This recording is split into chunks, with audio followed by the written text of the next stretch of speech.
tal? Hola, mi nombre es Rob y hoy planeo exponerles un poco mi experiencia personal que tuve con un diálogo con una persona hablante de Dixazá, zapoteco del Istmo, y relacionar, ¿no?, lo que hablé con esta persona con temas que hemos visto a lo largo del curso de antropología mexicana, ¿no? En particular, el indigenismo de integración, también retomando un poco a Guillermo Beltrán y su concepto de regiones de refugio, y también un poquito de antropología crítica con el México profundo y con Phil Batalla, ¿no? Entonces, para empezar, yo tengo contacto con esta persona, la cual es originaria de Juchitán de Zaragoza, Oaxaca, y actualmente tiene 54 años. Nos conocemos debido a que es familiar de un amigo muy querido mío desde la infancia, y hace poco nos pusimos en contacto debido a que yo me he interesado por estudiar antropología lingüística, ¿no? Y ella, como hablante de Dixazá, accedió a entablar más relación a partir de esta temática, ¿no? Pero bueno, primero, ¿qué es el Dixazá?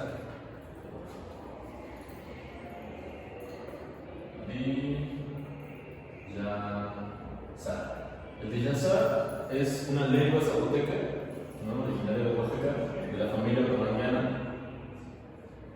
y su traducción literalmente sería la lengua nube. Dixá es lengua y Sa es nube. A la población que habla Dixazá usualmente se le conoce como Binisa.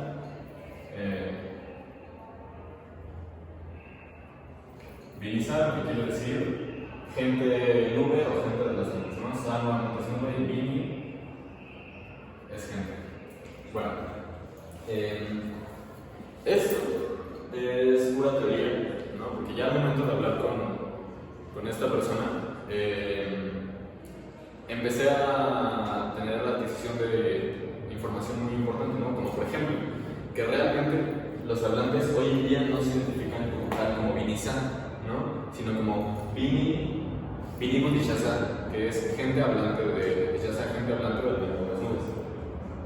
Además de que dentro de la academia tenemos esta concepción de que las lenguas zapotecas pueden llegar a ser inteligibles entre ellas, y en teoría sí, ya que hay partículas, ¿no?, por ejemplo como Ma, que en zapoteco del Istmo, en Dixazá me parece que es venir, y en zapoteco del Istmo Alto es madre, ¿no? Lo que pasa es que, según lo que me dijo esta persona, cuando están en relación o conversaciones con otras personas zapotecas, pero que no comparten su misma variante lingüística, se dan cuenta de que no tienen la misma variante lingüística, pero esto no es un impedimento a la hora del habla, ¿no? Tienen conocimiento de cómo son las diferencias y cómo son las partículas lingüísticas de las otras variantes, y de hecho sirve como un identificador. Es decir, a los hablantes de la lengua nube, ¿no?, a los Binigua Dixazá, estas personas se identifican a sí mismas como tecos, ¿no?, de zapotecos. Pero, por ejemplo, los hablantes de zapoteco del Istmo Alto se les llama tehuanos, porque están más ubicados en la zona en el distrito de Tehuantepec, vaya, aunque toda la región ismeña de Oaxaca comparte estas lenguas zapotecas. Pero bueno, regresando, ¿no?, un poco a lo que había postulado en el inicio, Dixazá es una lengua zapoteca. Sus hablantes se asumen como zapotecas, es decir, también se asumen como una identidad indígena, y es una lengua que se habla casi exclusivamente en la región ismeña de Oaxaca. Existen más variantes del zapoteco, como ya mencioné, y la gente se entiende entre sí a pesar del cambio entre las palabras. El zapoteco, empezando a hablar un poco más de la persona con la que dialogué, es la lengua materna de esta persona, ¿no? Es decir, aprendió zapoteco antes del español. Y según él menciona, aprendió zapoteco porque sus padres hablaban zapoteco, porque sus abuelos hablaban zapoteco casi exclusivamente. Y ella empezó a aprender el español a partir de que entró en la primaria, es decir, a la edad de 6 u 8 aunque su padre, debido a que era trabajador del Estado, ¿no? Trabajaba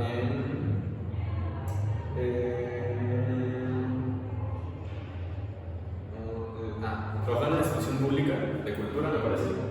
Él sí hablaba español y quería transmitirles un poco el español, entonces le hablaba español a sus hijos, pero su lengua materna siempre ha sido el zapoteco, ¿no? Entonces, Leti, a la edad de 6 u 8 años, entra a la primaria y empieza a aprender el español.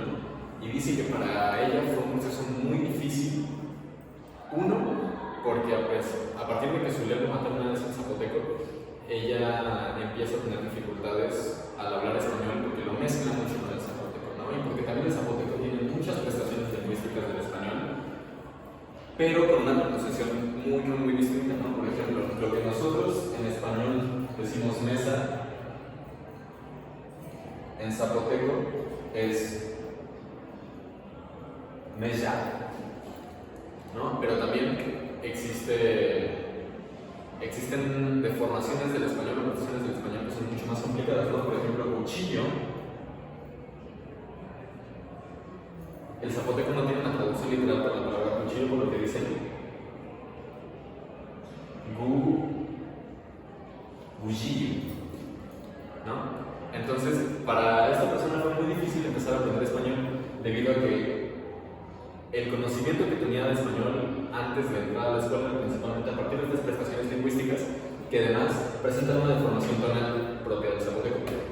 Pero bueno, esta persona también mencionó que ella, aunque no lo sabía en ese momento, sufría de bullying debido a que mezclaba mucho el zapoteco con el español en su habla cotidiana. Y esto no era exclusivo de ella, sino ella se juntaba con todo un grupo de infancias que también tenían como lengua materna el zapoteco, porque también hablamos zapoteco, a diferencia de otro grupo de niños que usualmente eran de un poder adquisitivo, venían de familias de una clase más alta, que no hablaban el zapoteco, ¿no? Que hablaban exclusivamente español y le hacían bullying por esto.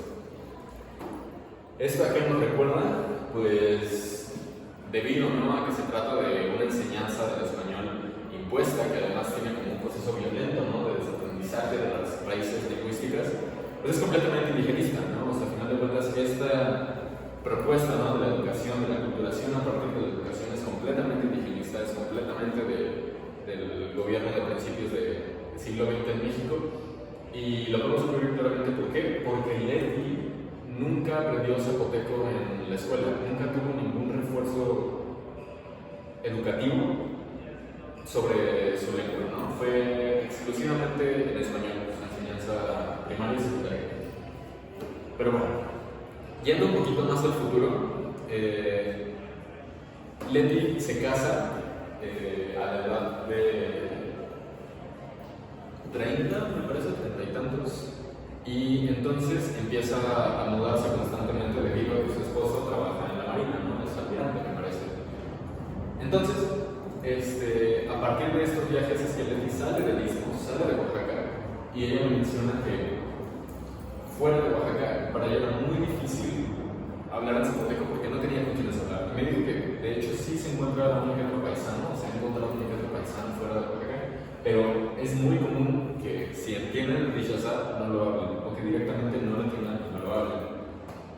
Entonces, lo que podemos decir al respecto de esto es que el Dishazá, ¿no?, la lengua nube, es una lengua que está principalmente ubicada en el istmo de Tehuantepec, ¿no? Es una zona fuera de la capital, ¿no?, que además no ha tenido procesos de industrialización tan fuertes como otras zonas de territorio mexicano. Y casualmente ahí se empieza a presentar esta base cultural como de manera hereditaria y persistente, porque hoy existe, ¿no? Porque aún existe. ¿Esto a qué me recuerda? Bueno, recordando también un poco, ¿no?, esto del indigenismo, pero específicamente, ¿no?, los aportes de Aguirre Beltrán, pues esto me parece claramente una referencia a regiones de refugio, ¿no? ¿Qué nos dice Aguirre Beltrán en regiones de refugio? Que una región de refugio,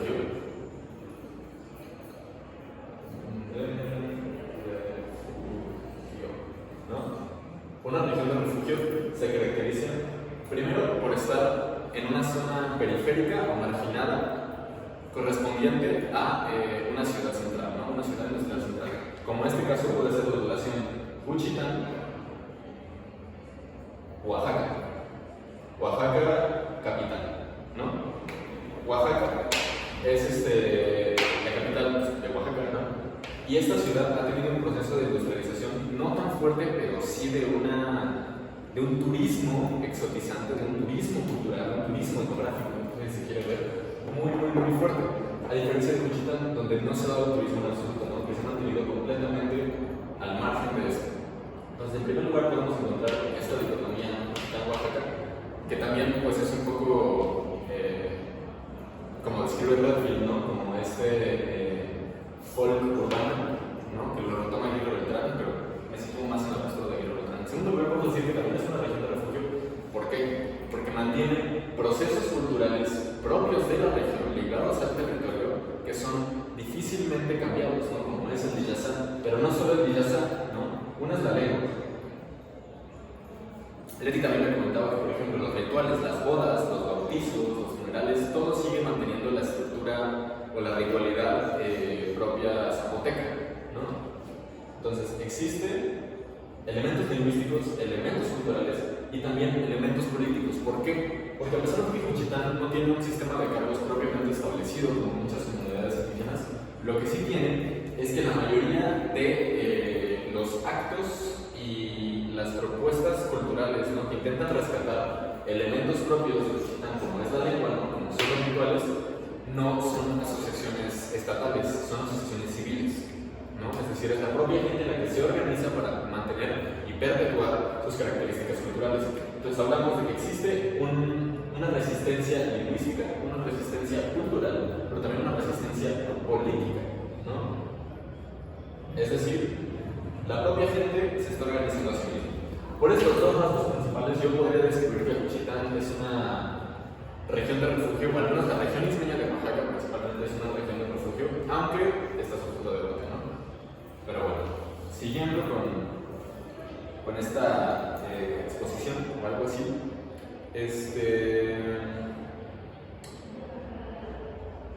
sí, algo que Leti me comentó que tenía mucho problema también durante su aprendizaje del español y que a mí me parece algo lingüísticamente muy importante, muy impresionante también, es que su habla del zapoteco usualmente se veía censurada no de manera explícita, sino de manera implícita por los lugares de los cuales ella estaba hablando, ¿no? Leti menciona que su habla del zapoteco está casi siempre ligada al hogar, ¿no?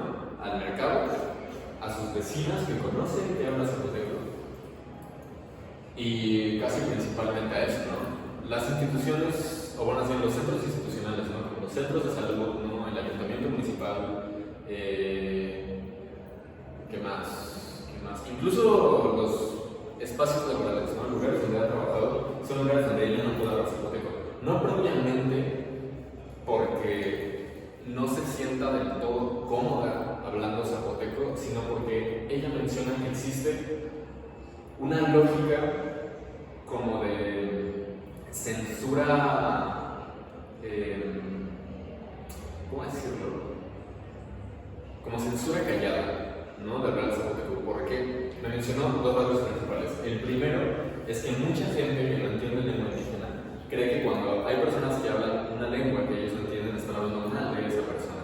Y eso es una perspectiva que me parece que además es compartida en muchísimas zonas de la República Mexicana, ¿no? O sea, incluso me parece que esta perspectiva, ¿no? Que esta idea, incluso la comparten varios pueblos náhuatl, incluso la comparten varias gente, ¿no? Que es hablante del náhuatl en Ciudad de México, y que incluso algunos no hablantes de lengua indígena tenemos, ¿no? Como que la gente habla mal de nosotros en la lengua que no tenemos. Y no necesariamente es cierto, y si es cierto, no importa, ¿no? Pero el punto es que esta lógica, ¿no? Que va a favor de las personas no hablantes de lengua indígena, censuran a las personas hablantes de lengua indígena. Entonces, lo que podemos decir que existe es una relación asimétrica de poder, en donde las personas hablantes del español, ¿no? Las personas mestizas, podemos hablar en términos feministas, ya que estamos aquí,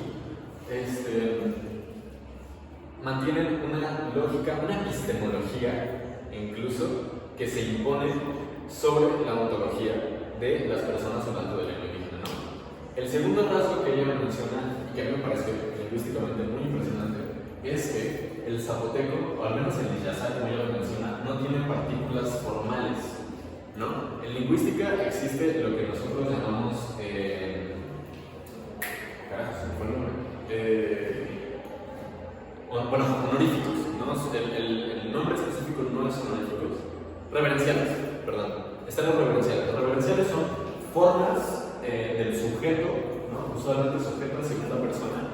implican un distanciamiento tanto político como cultural como social, pero que además también traen consigo relaciones éticas de poder.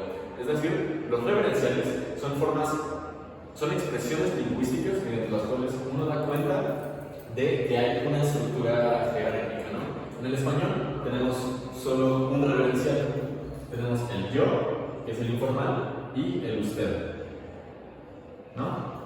Ambos son distintos y uno es más formal que el otro. Además de que las conjugaciones verbales del usted usualmente se dan de la misma manera que se da la tercera persona, pero eso no nos compete ahorita, entonces no voy a entrar en eso. Lo importante de esto es que, según menciona Leti, el Dijazá no tiene partículas reverenciales. La gente se habla de tú, ¿no? Aquí era tú, no yo, perdón. La gente en Dijazá se habla de tú, no existen partículas para el usted. Entonces, ella también menciona que durante su aprendizaje del español fue muy conflictivo para ella empezar a aprenderlo, porque entonces tenía que aprender una lógica, ¿no?, de imposición, de poder, de dominación, que se daba a través de las características lingüísticas, lo que a mí me parece sumamente fuerte, ¿no?, y que además pues, es una evidencia, una vez más, de que existe una estructura desigual entre las personas que gobiernan el país, ¿no?, entre la cultura hegemónica, esto que con Gil Batalla, ¿no?, aprovechando llama el México imaginario, ¿no?, el mestizo hablante de español, el México que solo habla español, a diferencia de México profundo, ¿no?, el México profundo que no tiene reverenciales, que se habla todos bajo una lógica de tú. Entonces, también a partir de esto, ¿no?, a partir de esta lógica, de esta imposición desigual, podemos también empezar a plantear estos aspectos de la antropología crítica, ¿no? El México profundo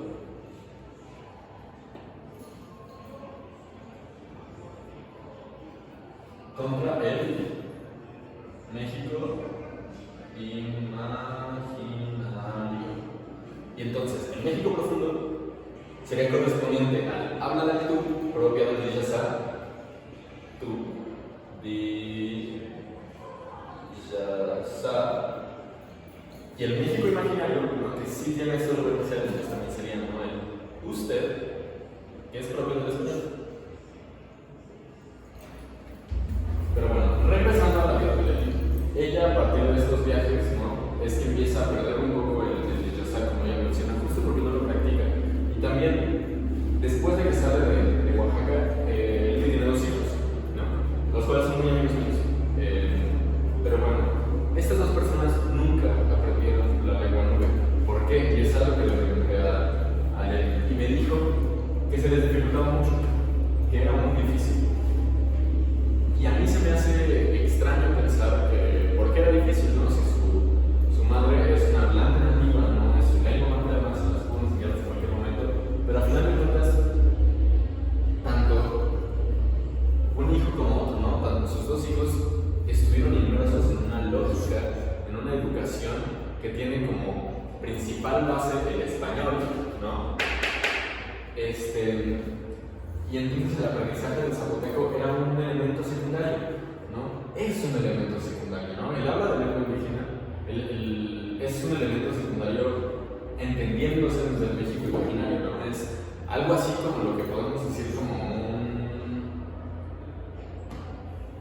es que no es un hobby propiamente, ¿no? Pero es un elemento no tan importante. ¿Por qué? Porque toda la lógica estatal, ¿no? Porque todo el mundo realmente, bueno, no todo el mundo, pero todo el mundo mexicano, podemos decir, todo el mundo imaginario de México opera dentro de una lógica que solo entiende el español, ¿no?, que solo apela al español. Por eso es que sus 2 hijos no aprendieron Dijazá. Esto, además de que el propio Dijazá tiene aspectos lingüísticos que hacen muy difícil el aprendizaje de la lengua para un hablante del español. Como que, bueno, el Dijazá tiene rasgos tonales, ¿no? Es distinto, según me mencionaba Leti, por ejemplo. Hay 4 palabras que se distinguen entre sí por la tonalidad. Está venda, está venda, está venda y está venda, ¿no? De las cuales, solo recuerdo las últimas 2. Venda es pescado, me parece, y venda es víbora. A pesar de que comparten las mismas vocales, los mismos morfemas y es el mismo lexema, ¿no? Lo que cambia es la tonalidad. Pero bueno.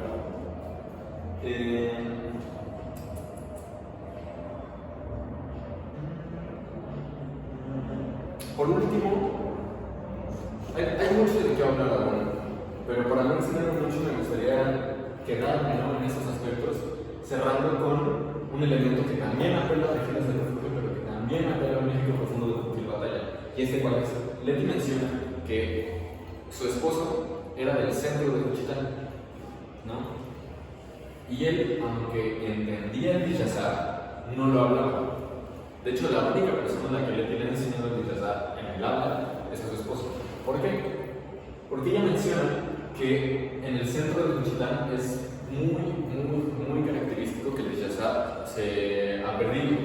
¿Por qué? Es algo que le pregunté, ¿no? Y me dice que usualmente la gente del centro de Juchitán es gente o extranjera, ¿no?, o migrante, o es gente propia, ¿no?, de Juchitán, es gente propia son tecos, ¿no?, tal cual, que migran afuera o se casan con extranjeros, están un tiempo fuera de Juchitán, están un tiempo fuera de Oaxaca, sobre todo, como también fue el caso de Leti, y regresan, ¿no?, y regresan y se instauran en el mismo lugar donde estaban en el municipio, que además es una zona que se caracteriza por tener un poder adquisitivo, por ser una clase más alta que las zonas periféricas. Leti menciona que ella vivía en una de las periféricas, bueno, en uno de los distritos periféricos de Juchitán, en el número 8 me parece, que además los distritos periféricos de Juchitán son el 6, el 7, el 8 y el 9. Leti vivía en el 8. Pero regresando a esto del centro, me parece que es una evidencia clarísima también, no solo de eso de regiones de refugio, ¿no?, de cómo se articulan los centros y las periferias en una lógica en la que el centro intenta imponerse ante la periferia y la periferia como respuesta se aísla más, ¿no?, se periferiza más, y entonces los rasgos culturales se brotan, ¿no?, se acentúan, existe esta resistencia, ¿no? Un poco lo que Aguirre menciona, y luego me parece que también retoma en batalla, que es este diagrama, ¿no?, de los elementos culturales propios, ajenos y las decisiones propias ajenas, ¿no? Vamos a hacerlo por acá. Pero a ver, están los elementos culturales. Mira, aquí vamos a poner elementos, ¿no? Y esto es fa. Y estos son. Todo esto de aquí es culturales. No, ya. A ver. Estos son elementos culturales. Y estos son decisiones. Decisiones de adaptación o rechazo, ¿no? Entonces tenemos elementos culturales. Decisiones. Entonces, esto así. Y entonces están los ajenos y están los propios.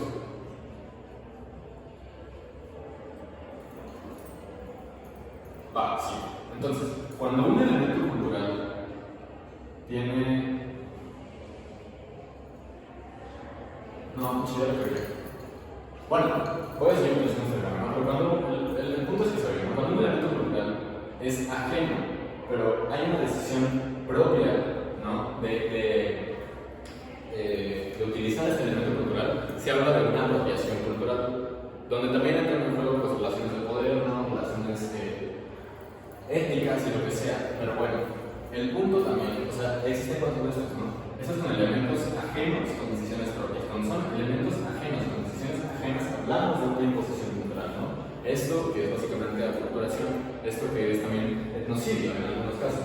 Cuando hay un elemento cultural que es propio, pero hay una decisión ajena para que se utilice este elemento cultural, estamos hablando de cierto exotismo, ¿no?, de cierta política de Estado que usualmente apela al turismo, que es lo que pasó en Oaxaca, ¿no?, que es lo que está pasando en Oaxaca. De hecho, y cuando estamos hablando de un elemento cultural que es propio, con una decisión propia de ese elemento, estamos hablando de una resistencia cultural.